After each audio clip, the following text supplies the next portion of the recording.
দীপ্ত, রাতের সংবাদে আমন্ত্রণ জানাচ্ছি। আমি তারান্নুম জ্যোতি। শুরুতেই জানাবো সংবাদ শিরোনাম। জরুরি টিকা ক্যাম্পেইনের পরও সংক্রমণ ছড়াচ্ছে হাম, বাড়ছে শিশু মৃত্যুর সংখ্যা। ভ্যাকসিনের কার্যকারিতা পরীক্ষা করার পরামর্শ বিশেষজ্ঞদের।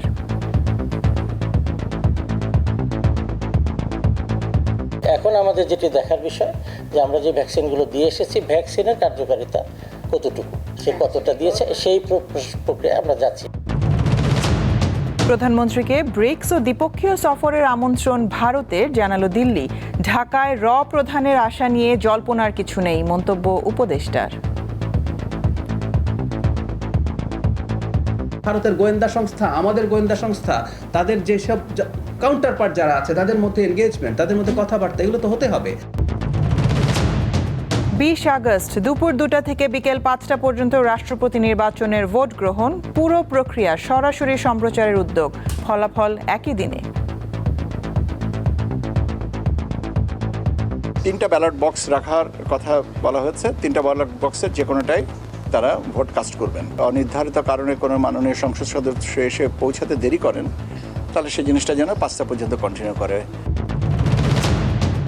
শেখ হাসিনার আরও ফোন আলাপের রেকর্ড ট্রাইব্যুনালে। নির্দেশ দেন আন্দোলনকারীদের বাড়িঘর পোড়ানোর।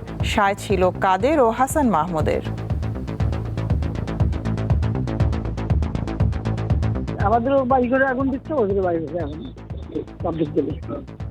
ওদের ব্যবসা প্রতিষ্ঠান কি কি আছে খুঁজে বার করবেন। আজকে তাদের একটাই কাজ, সব জায়গায় বসে থাকবে আর খালি আগুন দেবে। মানবতা বিরোধী অপরাধে সিরিয়ার সাবেক প্রেসিডেন্ট বাশার আল আসাদের মৃত্যুদণ্ড। বাবার হাত ধরে উত্থানের 2 যুগ পর পালালেন দেশ ছেড়ে।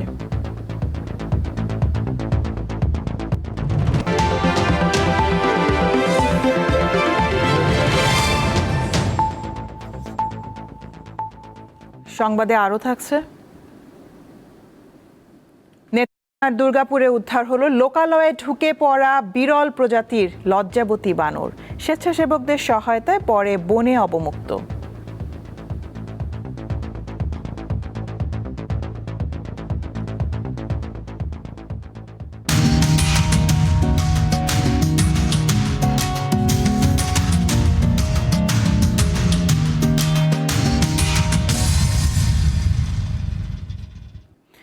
দেশে হাম নিয়ে শঙ্কা এখনো কাটেনি। গত 24 ঘন্টায় হামের উপসর্গ নিয়ে মারা গেছে আরও 2 শিশু।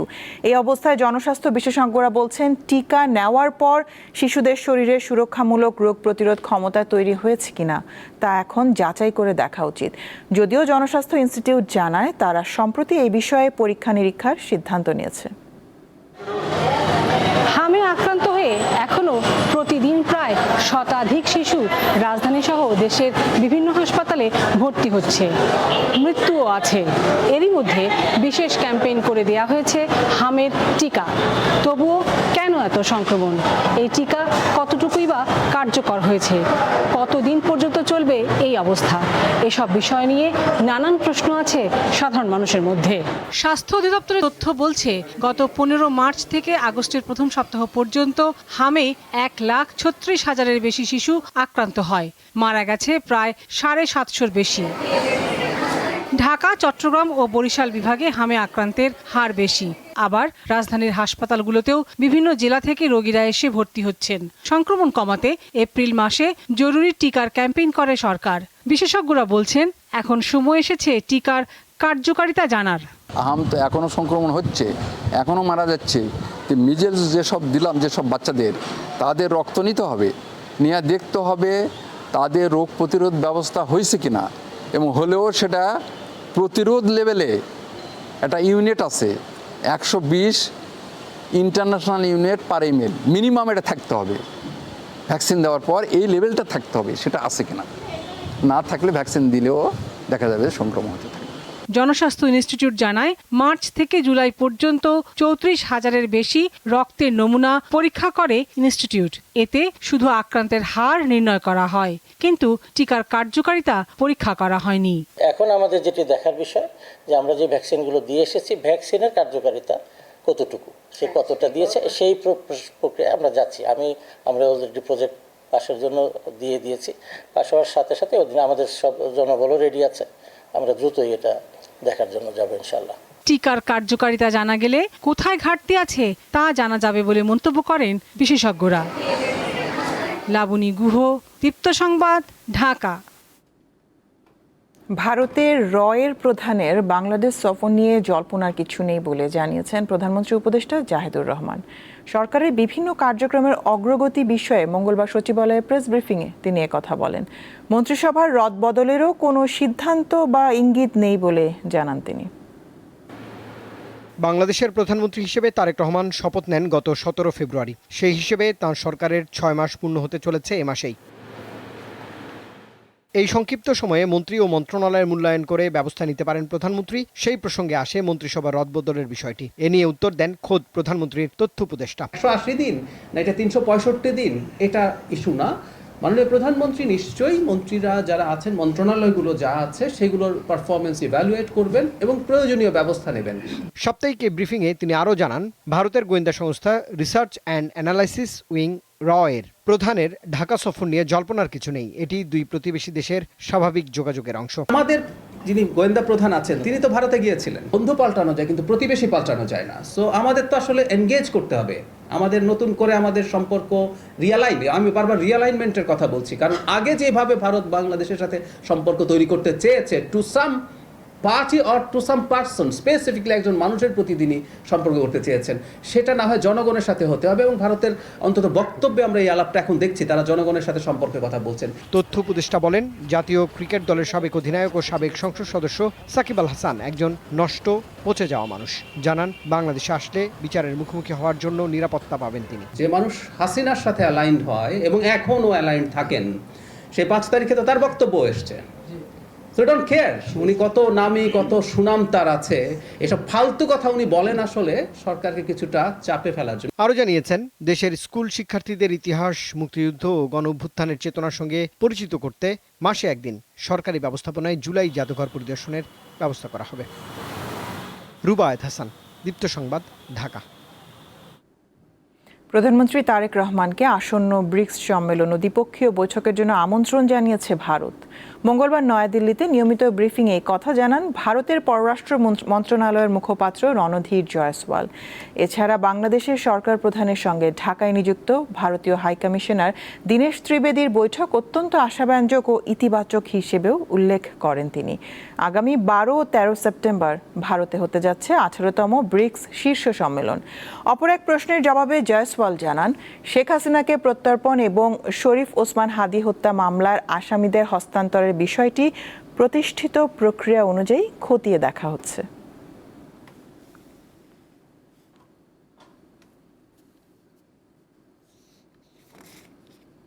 আগামী 20 আগস্ট সংসদ অধিবেশন কক্ষে রাষ্ট্রপতি নির্বাচন অনুষ্ঠিত হবে। ওই দিন দুপুর 2টা থেকে বিকেল 5টা পর্যন্ত ভোট গ্রহণ চলবে।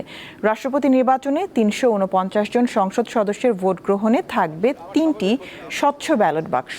মঙ্গলবার সকালে জাতীয় সংসদ সচিবালয়ের স্পিকার, চিফ হুইপ ও বিরোধী দলীয় চিফ হুইপের সঙ্গে একটি প্রস্তুতিমূলক সভা শেষে এসব তথ্য জানান ইসি সচিব আখতার আহমেদ। তিনি আরও বলেন, 20 আগস্ট ভোট গ্রহণ শেষ হওয়ার পর তাৎক্ষণিকভাবে অধিবেশন কক্ষেই ভোট গণনা করা হবে। গণনা শেষে প্রাথমিক ফলাফল সেখানে প্রধান নির্বাচন কমিশনার ঘোষণা করবেন। পরবর্তীতে সচিবালয় থেকে প্রকাশ করা হবে চূড়ান্ত গেজেট। নির্বাচনী প্রক্রিয়া সংসদ থেকে সরাসরি সম্প্রচারের উদ্যোগ নেওয়া হয়েছে।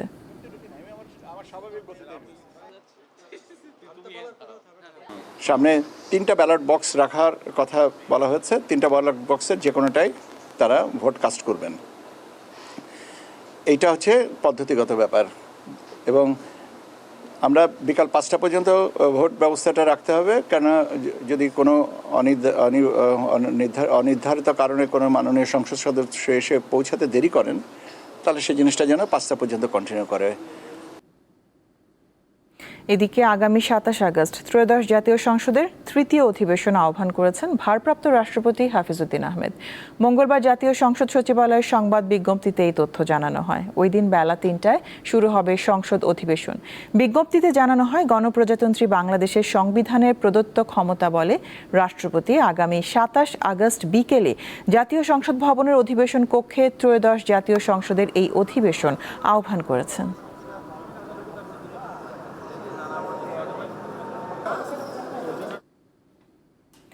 2024 সালের গণঅভ্যুত্থানে শেখ হাসিনার আরও নির্মম নির্দেশনার প্রমাণ পেয়েছে আন্তর্জাতিক অপরাধ ট্রাইব্যুনালের প্রসিকিউশন টিম।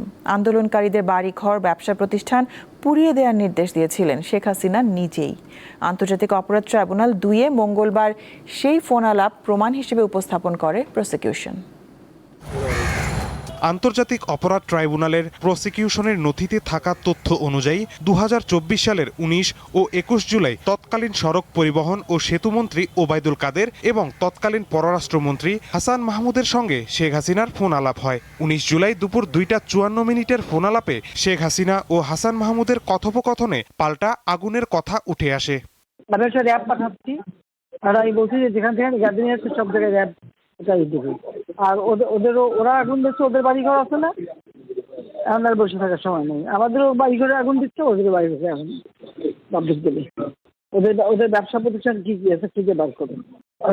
আজকে তাদের একটাই কাজ, সব জায়গায় বসে থাকবে আর খালি আগুন দেবে। একই সঙ্গে ছাত্র জনতার জমায়েত ছত্রভঙ্গ করতে হেলিকপ্টার ব্যবহারেরও নির্দেশ দেন তৎকালীন প্রধানমন্ত্রী। তো আমাদের তো ঠেকাইতো। হ্যাঁ, না আমরা মাঠে না থাকলে পুলিশ ওরা পারবে না।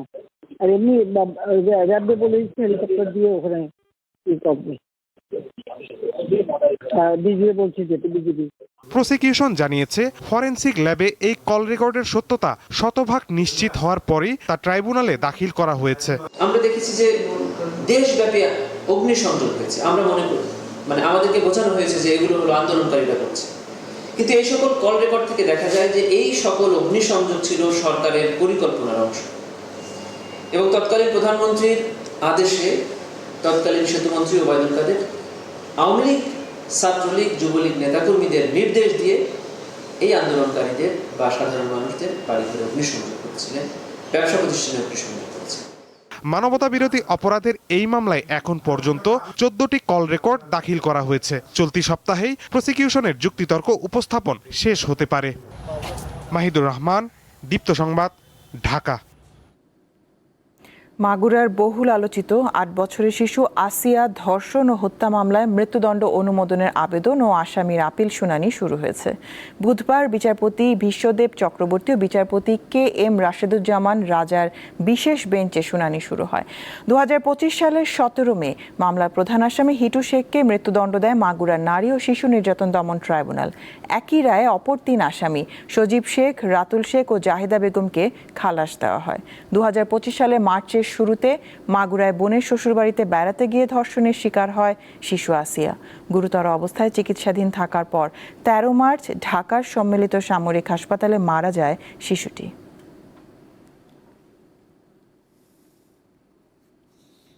বাংলাদেশ প্রাণী সম্পদ গবেষণা ইনস্টিটিউটের স্থানীয় স্ট্রেইন থেকে উদ্ভাবিত এভিয়ান ইনফ্লুয়েঞ্জা H9N2 এবং গোট পক্স ভ্যাকসিনের সিড আনুষ্ঠানিকভাবে প্রাণী সম্পদ অধিদপ্তরের কাছে হস্তান্তর করা হয়েছে। বাণিজ্যিক উৎপাদন ও মাঠ পর্যায়ে ব্যবহারের লক্ষ্যে মঙ্গলবার সচিবালয়ে টিকা দুটি হস্তান্তর করা হয়। অনুষ্ঠানে মৎস্য ও প্রাণী সম্পদ মন্ত্রী আমিনুর রশিদ ও প্রতিমন্ত্রী সুলতান সালাউদ্দিন টুকু উপস্থিত ছিলেন। মন্ত্রী জানান, BLRI উদ্ভাবিত এভিয়ান ইনফ্লুয়েঞ্জা ও গোট পক্স ভ্যাকসিন বাণিজ্যিক উৎপাদনের মাধ্যমে খামারি পর্যায়ে পৌঁছে দেওয়া হবে।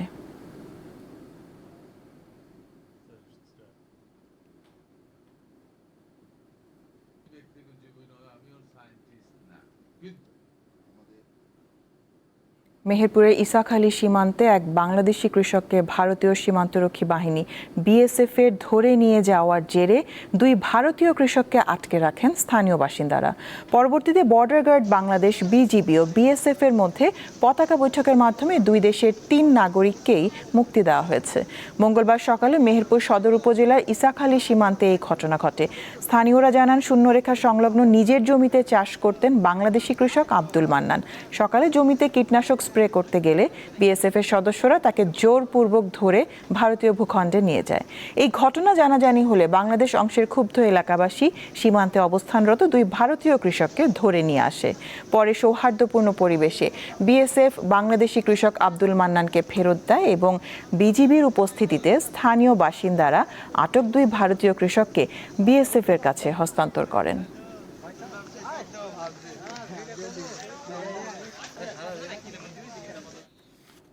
এবার দেখে নিব দেশের আরও কিছু টুকরো খবর নিয়ে দীপ্ত সংবাদের নিয়মিত আয়োজন সংবাদ সংক্ষেপ। জুলাই গণ অভ্যুত্থান স্মৃতি জাদুঘর সহ দেশের সব জাদুঘরে স্কুল শিক্ষার্থীদের বিনামূল্যে প্রবেশের সুযোগ দিয়েছে সরকার। সপ্তাহে অন্তত একদিন কোনো টিকিট ছাড়াই শিক্ষার্থীরা জাদুঘর পরিদর্শনের সুযোগ পাবেন। মঙ্গলবার সচিবালয়ে সংবাদ সম্মেলনে এ তথ্য জানান প্রধানমন্ত্রীর তথ্য ও সম্প্রচার উপদেষ্টা জাহিদুর রহমান। বঙ্গভবন, মন্ত্রিপরিষদ বিভাগ, প্রধানমন্ত্রী কার্যালয়, পরিকল্পনা কমিশন ও অর্থ বিভাগে দাপ্তরিক কাজে বিদ্যুতের সিংহভাগ সৌর বিদ্যুৎ ব্যবহারের নির্দেশ দিয়েছে সরকার। মঙ্গলবার মন্ত্রিপরিষদ বিভাগের এক পরিপত্রে এ নির্দেশনা দেওয়া হয়। পেশাগত অধিকার ও মর্যাদা রক্ষা এবং সেবার মান উন্নয়নে 6 দফা দাবি জানিয়েছে বাংলাদেশ মুসলিম নিকাহ রেজিস্ট্রার কল্যাণ সমিতি। মঙ্গলবার জাতীয় প্রেস ক্লাবের সামনে মানববন্ধনে সংগঠনের নেতারা বলেন, অধিক্ষেত্র সংকোচন, শূন্য পদে নিয়োগ জটিলতা, বয়সসীমা ও শিক্ষাগত যোগ্যতা সহ বিভিন্ন কারণে নিবন্ধন কার্যক্রম ব্যাহত হচ্ছে। ফ্যামিলি কার্ড দেওয়ার আশ্বাসে দরিদ্র নারীদের কাছ থেকে টাকা নেওয়ার অভিযোগে লালমনিরহাট জেলা মহিলা দলের সহসভাপতি শেলি খাতুনকে বহিষ্কার করা হয়েছে। সোমবার রাতে জেলা মহিলা দলের সাধারণ সম্পাদক বিষয়টি নিশ্চিত করেন। বহিষ্কারপত্রে দলীয় পদ ব্যবহার করে দলের ভাবমূর্তি ক্ষুণ্ণ করা, চাঁদা দাবি ও অনৈতিক কর্মকাণ্ডে জড়িত থাকার অভিযোগ উল্লেখ করা হয়েছে। শিমুল বাসার, দীপ্ত বার্তা। অবশেষে বনের বানর বনেই ফিরে গেল। রক্ষা পেল কোনো অঘটন থেকে। ঘটনাটি নেত্রকোনার দুর্গাপুরে। সেখানে লোকালয়ে ঢুকে পড়ে বিরল প্রজাতির একটি লজ্জাবতী বানর। পরে বানরটিকে উদ্ধার করে অবমুক্ত করা হয় পাহাড়ে। বড় বড় মায়াবী চোখের দিকে তাকালে যেন কারো হৃদয়ে এক ধরনের কোমল অনুভূতি জন্মাতে পারে। ধীর, শান্ত এবং লাজুক স্বভাবের এই প্রাণীটিকে প্রথম দেখায় নিরীহ ও অসহায় বলে মনে হবে। এই বিস্ময়কর প্রাণীটি হলো লজ্জাবতী বানর। এটি আমাদের দেশের বনাঞ্চলে এক নিশাচর এবং রহস্যময় বাসিন্দা। লজ্জাবতী বানর ক্ষুদ্র প্রজাতির প্রাণী। মন্থর গতিসম্পন্ন হলেও ফুলের পরাগায়ন ও বীজের বিস্তরণে গুরুত্বপূর্ণ ভূমিকা পালন করে। তারা ফলের চেয়ে বেশি বিভিন্ন ধরনের ক্ষতিকর পোকা খায়। এতে ইকোসিস্টেমের উপকার করে পরিবেশের বন্ধু হয়ে উঠেছে লজ্জাবতী বানর। বাংলাদেশের সিলেট ও চট্টগ্রাম বিভাগের চিরসবুজ বনাঞ্চলে প্রধানত এদের দেখা মেলে। এছাড়া নেত্রকোনার দুর্গাপুর ও কাপ্তাইয়ের পাহাড়ি অঞ্চলেও উপস্থিতি রয়েছে। নেত্রকোনার দুর্গাপুরে গত 10 আগস্ট সন্ধ্যার পর মাদ্রাসাতুল ইনসাফ নামের প্রতিষ্ঠানের চত্বরে একটি প্রাণী দেখতে পান শিক্ষক ও শিক্ষার্থীরা। সেটি মাদ্রাসার বাউন্ডারির নেটের উপর দিয়ে চলাফেরা করছিল। পরে সেটিকে ধরে একটি খাঁচায় রাখা হয়। খবর দেওয়া হয় সেভ দ্য অ্যানিমেলস অব সুসং-এর স্বেচ্ছাসেবকদের। তারা এসে প্রাণীটি লজ্জাবতী বানর বলে শনাক্ত করেন। পরে সেটিকে উদ্ধার করে রাতেই গারো পাহাড়ের বনে অবমুক্ত করা হয়। লজ্জাবতী বানর সংকটাপন্ন প্রাণী। বাংলাদেশের বন্যপ্রাণী আইনের অনুযায়ী এই প্রজাতিটি সংরক্ষিত। সঞ্জিদা স্নিগ্ধা, দীপ্ত বার্তাকক্ষ। আন্তর্জাতিক প্রসঙ্গ। সিরিয়ার সাবেক প্রেসিডেন্ট বাশার আল আসাদ ও তার ভাই সহ 4 জনকে মৃত্যুদণ্ড দিয়েছে দেশটির একটি আদালত। দেশটিতে গৃহযুদ্ধের সময় সংঘটিত মানবতাবিরোধী অপরাধের দায়ে তাদের দোষী সাব্যস্ত করার পর এই সাজা দেওয়া হলো। বর্তমানে রাশিয়ায় অবস্থান করছেন আসাদ। ধন, মান ও ঐতিহ্যে একসময় বেশ সমৃদ্ধ সিরিয়া এখন রীতিমতো ধ্বংসস্তূপে পরিণত। 2011 সাল থেকে চলছে রক্তক্ষয়ী গৃহযুদ্ধ। সেই লড়াই, রক্তপাত এখনও থামেনি। 1971 থেকে 2000 সাল পর্যন্ত সিরিয়ার প্রেসিডেন্ট ছিলেন হাফিজ আল আসাদ। 2000 সালে তার মৃত্যু হয়। এরপর ওই বছরই ক্ষমতায় অধিষ্ঠিত হন তার সন্তান বাশার আল আসাদ। ক্ষমতা গ্রহণের পর সংস্কারের ভূমিকা থেকে ধীরে ধীরে আসাদ কর্তৃত্ববাদী শাসক হয়ে উঠতে শুরু করেন। বিরোধী মত দমনে তার কুখ্যাতি ছড়িয়ে পড়তে থাকে। গ্রেপ্তার করা হয় অনেক সরকার বিরোধী শিক্ষাবিদ ও বুদ্ধিজীবীদের। 2011 সালের মার্চে সিরিয়ার দক্ষিণের শহর দেরাতে প্রথম সরকার বিরোধী বিক্ষোভ শুরু হয়। তবে এর আগেও দেশটির বিভিন্ন স্থানে ছোট ও বিচ্ছিন্ন বিক্ষোভ দেখা দেয়। বিক্ষোভ দমাতে সরকারি বাহিনীকে মাঠে নামান বাশার। দমন পীড়নের মুখে বিক্ষোভকারীরা বাশারের পদত্যাগের দাবি তোলেন। এতেই বেড়ে যায় দমন পীড়ন। এক পর্যায়ে বাশার বিরোধীরা হাতে অস্ত্র তুলে নেন। টানা 13 বছর ধরে চলা গৃহযুদ্ধে সিরিয়ায় 5 লাখের বেশি মানুষ নিহত হন। উদ্বাস্তু হন দেশটির প্রায় অর্ধেক মানুষ। আহমেদ আল সারার বিদ্রোহী বাহিনীর কাছে 2024 সালের 8 ডিসেম্বর পতন হয় স্বৈরাচারী শাসন ব্যবস্থার। ক্ষমতাচ্যুত হয়ে দেশ ছেড়ে পালান বাশার আল আসাদ। এরপর স্থানীয় সময় মঙ্গলবার দামেস্কের ফৌজদারি আদালত বাশার আল আসাদকে পরিকল্পিত হত্যাকাণ্ডের দায়ে দোষী সাব্যস্ত করেন। একই সঙ্গে দেশটির দক্ষিণাঞ্চলীয় দারা প্রদেশের রাজনৈতিক নিরাপত্তা বিষয়ক সাবেক প্রধান আতেফ নাজিবকেও পরিকল্পিত হত্যাকাণ্ড ও নির্যাতনের দায়ে দোষী সাব্যস্ত করা হয়। আদালত জানায় 2011 সালে দারা প্রদেশে বাশার আল আসাদ সরকারের সংঘটিত অপরাধগুলো মানবতাবিরোধী অপরাধের পর্যায়ে পড়ে। সেই অপরাধের দায়ে তাদের দোষী সাব্যস্ত করার পর মৃত্যুদণ্ডের এই সাজা দেয়া হলো। একই সাজা দেয়া হয়েছে সাবেক প্রতিরক্ষা মন্ত্রী ফাহাদ আল ফ্রেইস এবং আসাদের ভাই মাহের আল আসাদের। তৌহিদুর রহমান, দীপ্ত, বার্তাকক্ষ। গত এক শতাব্দীর মধ্যে সবচেয়ে শক্তিশালী ভূমিকম্প আঘাত এনেছে কলম্বিয়ায়। ভূমিকম্পের মাত্রা ছিল 7.4। চলতি বছর এমন শক্তিশালী ভূমিকম্প আঘাত হানে ফিলিপিন্স ও ভেনেজুয়েলায়। আতঙ্কিত মানুষের মনে প্রশ্ন দেখা দিয়েছে, তীব্র মাত্রার ভূমিকম্প বাড়ছে কেন? দীপ্ত সংবাদের এক্সপ্লেইনারে চেষ্টা করব সেই উত্তর জানার। গতকাল 7.4 মাত্রার শক্তিশালী ভূমিকম্প কলম্বিয়ার পশ্চিমাঞ্চলে আঘাত এনেছে। ভূমিকম্পের আঘাত এতটাই ভয়াবহ যে পার্শ্ববর্তী দেশগুলো কেঁপে উঠেছে। শত শত মানুষ মারা গিয়েছে, ধ্বংসস্তূপের নিচে আটকে আছেন অনেকে। ভূমিকম্পের ভয়ে আতঙ্কে দিন কাটাচ্ছেন বাংলাদেশ সহ বিশ্বের বিভিন্ন দেশের মানুষ। চলতি বছরের 8 মাসের মধ্যেই বেশ বড় ভূমিকম্প এবং এর ভয়াবহতার সাক্ষী হয়েছে বিশ্ববাসী। ফিলিপাইন, ভেনেজুয়েলায় জোড়া ভূমিকম্প, জাপান, কলম্বিয়া সবগুলো দেশই কেঁপেছে 7 মাত্রার বেশি ভূমিকম্পে। কিন্তু প্রশ্ন, হঠাৎ করেই কেন ঘন ঘন ভূমিকম্প এবং সবগুলোই শক্তিশালী মাত্রার হচ্ছে কেন? পৃথিবীর ভূগর্ভে সংঘটিত শক্তিশালী প্রাকৃতিক কম্পনই হলো ভূমিকম্প। সাধারণত টেকটনিক প্লেটগুলোর মধ্যে সংঘর্ষ, সঞ্চালন বা সরে যাওয়ার ফলে এই কম্পনের ঘটনা ঘটে। যুক্তরাষ্ট্রের ভূতাত্ত্বিক জরিপ সংস্থা USGS এর তথ্য মতে আধুনিক প্রযুক্তির কারণে বেশি বেশি ভূমিকম্প রেকর্ড করা সম্ভব হচ্ছে। আর যোগাযোগ ব্যবস্থার উন্নতির ফলে মানুষ দ্রুত ভূমিকম্প সম্পর্কে জানতে পারছে। USGS আরও বলছে, বর্তমানে তারা প্রতি বছর বিশ্বজুড়ে প্রায় 20,000 ভূমিকম্পের অবস্থান শনাক্ত করে, অর্থাৎ দিনে প্রায় 55টি। এছাড়া দীর্ঘমেয়াদী রেকর্ড অনুযায়ী প্রতি বছর গড়ে প্রায় 16টি বড় ধরনের অর্থাৎ 7 বা তার বেশি মাত্রার ভূমিকম্প হয়। কোনো বছরে কম, কোনো বছরে বেশি। তবে গত 40 বছরের মধ্যে 12 বছরই এই সংখ্যা অতিক্রম করে বড় মাত্রার ভূমিকম্প বেশি হয়েছে। এখন মানুষের মনে প্রশ্ন উঠেছে, দিন দিন বড় মাত্রার ভূমিকম্প কেন বাড়ছে? জার্মানির জাতীয় ভূবিজ্ঞান গবেষণা কেন্দ্রের বিজ্ঞানীরা বলছেন, জলবায়ু পরিবর্তন এবং ক্রমবর্ধমান তাপমাত্রা ভূমিকম্পের সংখ্যা এবং তীব্রতা বাড়িয়ে দিতে পারে। বৈশ্বিক উষ্ণায়ন ও জলবায়ু পরিবর্তনের ফলে বরফ গলা ও সমুদ্র পৃষ্ঠের উচ্চতা বৃদ্ধি পাওয়ায় ভূত্বকের ওপর অতিরিক্ত চাপের সৃষ্টি হয়। এটি টেকটনিক প্লেট ও সক্রিয় ফল্টগুলোতে অতিরিক্ত চাপ ফেলে ও কিছু অঞ্চলে ভূমিকম্পের ঝুঁকি ও ফ্রিকোয়েন্সি বাড়িয়ে দেয়। বিজ্ঞানীরা আরও বলছেন, মাত্র কয়েক ডেসিমিটার সমুদ্র পৃষ্ঠের ওঠানামাই ভূমিকম্প ঘটানোর জন্য যথেষ্ট। অর্থাৎ চাপ যত বাড়বে ভূমিকম্প তত বাড়বে। আর এ কারণেই উপকূলীয় অঞ্চলগুলোতে ঘন ঘন ভূমিকম্পের ঘটনা ঘটছে। এছাড়া ফ্র্যাকিং পদ্ধতিতে তেল ও গ্যাস উত্তোলনের ফলেও কিছু কিছু অঞ্চলে ভূমিকম্পের সংখ্যা বাড়তে পারে। ভূমিকম্প এমন একটি প্রাকৃতিক দুর্যোগ যার পূর্বাভাস দেওয়া কঠিন। পৃথিবীর ইতিহাসে এমন কিছু ভূমিকম্প হয়েছে যেগুলোর তীব্র মাত্রা পুরো অঞ্চলকে ধ্বংসস্তূপে পরিণত করেছিল, বদলে দিয়েছিল মানচিত্র। ভূমিকম্পের ঝুঁকি এড়াতে সর্বদা জনসচেতনতা ও নিরাপত্তার দিকে নজর দেওয়া উচিত। এছাড়া ভূমিকম্পের সময় আতঙ্কিত না হয়ে দ্রুত নিরাপদ স্থানে যাওয়ার চেষ্টা করা উচিত। ইশরাত সুমা, দীপ্ত বার্তাকক্ষ। খেলার খবর। ইতিহাস গড়ল দেশের ক্লাব ফোর্টিজ এফসি। বিকেলে AFC চ্যালেঞ্জ লিগে কিরগিজস্তানের ক্লাব মুরাজ ইউনাইটেডকে 1-0 গোলে হারিয়েছে তারা। এতে গ্রুপ পর্বে জায়গা করে নিয়েছে ফোর্টিজ।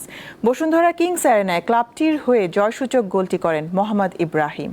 ম্যাচের বয়স তখন 52 মিনিট। গোল শূন্য প্রথমার্ধ শেষে আচমকা মাঠ জুড়ে উল্লাসে ফেটে পড়েন ঢাকা প্রিমিয়ার লিগে তৃতীয় স্থানে থাকা ফোর্টিজ এফসি। কিরগিজস্তানের ক্লাব মুরাজ ইউনাইটেডের বিপক্ষে 8 বিদেশি নিয়ে একাদশ সাজায় ফোর্টিজ। প্রথমার্ধে খুব একটা চেপে ধরা গেল না অতিথিদের। দ্বিতীয়ার্ধে এগিয়ে গেল স্বাগতিকরা, সেই সাথে ছিল ভাগ্যের সহায়তাও। প্রতিপক্ষের পেনাল্টি ফিরিয়ে দিল গোল পোস্ট। দলীয় নৈপুণ্য ও ভাগ্যের স্পর্শে AFC চ্যালেঞ্জ লিগে প্রথম খেলতে নেমে কিংস অ্যারেনায় দুর্দান্ত এক প্রাপ্তির উচ্ছ্বাসে ভাসল ফোর্টিজ। গেল মৌসুমে ফুটবল লিগে তৃতীয় হওয়া ফর্টিসের চ্যালেঞ্জ লিগে খেলার সুযোগ ছিল না, কিন্তু বসুন্ধরা কিংস ও আবাহনীর উপর ফিফা নিষেধাজ্ঞা থাকায় দুয়ার খুলে যায় তাদের। এটা একটা চান্স যে অনেক কিছু হচ্ছে, কিন্তু ফুটবলের উন্মাদনার জন্য আরেকটা কিছু ঘটুক। সো আমি প্লেয়ারদেরকে বলছি this is the real chance to get something. জাতীয় দলের হয়ে সবশেষ ম্যাচ খেলেছিলেন প্রায় 1 বছর আগে। ধারে খেলতে এসে ক্লাবকে মূল পর্বে খেলার সুযোগ করে দেওয়া এই স্ট্রাইকারের ফোকাস জাতীয় দলে ফেরা। লাস্ট ক্যাম্পেও ছিলাম, সান মারিনোর ক্যাম্পে ট্রাই করছি, হয়তোবা কোচের এই অল্প সময়ের মধ্যে কোচ আমাকে চিনতে পারে নাই, কোচে অনেকের নামও জানে না, কোচ একটা কনফারেন্সে বলছিল।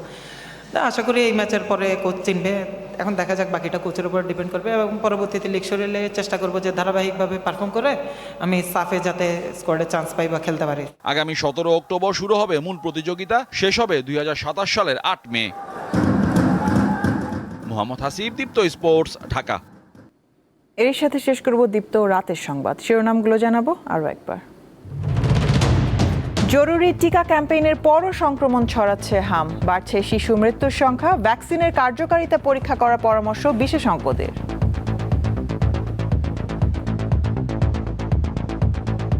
এখন আমাদের যেটি দেখার বিষয় যে আমরা যে ভ্যাকসিনগুলো দিয়ে এসেছি ভ্যাকসিনের কার্যকারিতা কতটুকু, সে কতটা দিয়েছে, সেই প্রক্রিয়া আমরা যাচ্ছি। প্রধানমন্ত্রীকে ব্রিক্স ও দ্বিপক্ষীয় সফরের আমন্ত্রণ ভারতের, জানালো দিল্লি। ঢাকায় প্রধানের আশা নিয়ে জল্পনার কিছু নেই, মন্তব্য উপদেষ্টার। ভারতের গোয়েন্দা সংস্থা, আমাদের গোয়েন্দা সংস্থা, তাদের যেসব কাউন্টার পার্ট যারা আছে তাদের মধ্যে এনগেজমেন্ট, তাদের মধ্যে কথাবার্তা, এগুলো তো হতে হবে। 20 আগস্ট দুপুর 2টা থেকে বিকেল 5টা পর্যন্ত রাষ্ট্রপতি নির্বাচনের ভোট গ্রহণ, পুরো প্রক্রিয়া সরাসরি সম্প্রচারের উদ্যোগ, ফলাফল একই দিনে। 3টা ব্যালট বক্স রাখার কথা বলা হয়েছে, 3টা ব্যালট বক্সের যে কোনোটাই তারা ভোট কাস্ট করবেন। অনির্ধারিত কারণে কোনো মাননীয় সংসদ সদস্য এসে পৌঁছাতে দেরি করেন, তাহলে সেই জিনিসটা যেন 5টা পর্যন্ত কন্টিনিউ করে। শেখ হাসিনার আরও ফোন আলাপের রেকর্ড ট্রাইব্যুনালে, নির্দেশ দেন আন্দোলনকারীদের বাড়ি ঘর পোড়ানোর, সায় ছিল কাদের ও হাসান মাহমুদের।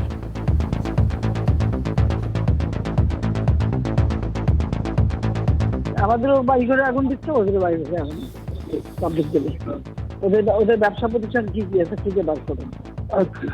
আজকে তাদের একটাই কাজ, সব জায়গায় বসে থাকবে আর খালি আগুন দেবে। মানবতা বিরোধী অপরাধে সিরিয়ার সাবেক প্রেসিডেন্ট বাশার আল আসাদের মৃত্যুদণ্ড, বাবার হাত ধরে উত্থানের 2 যুগ পর পালালেন দেশ ছেড়ে।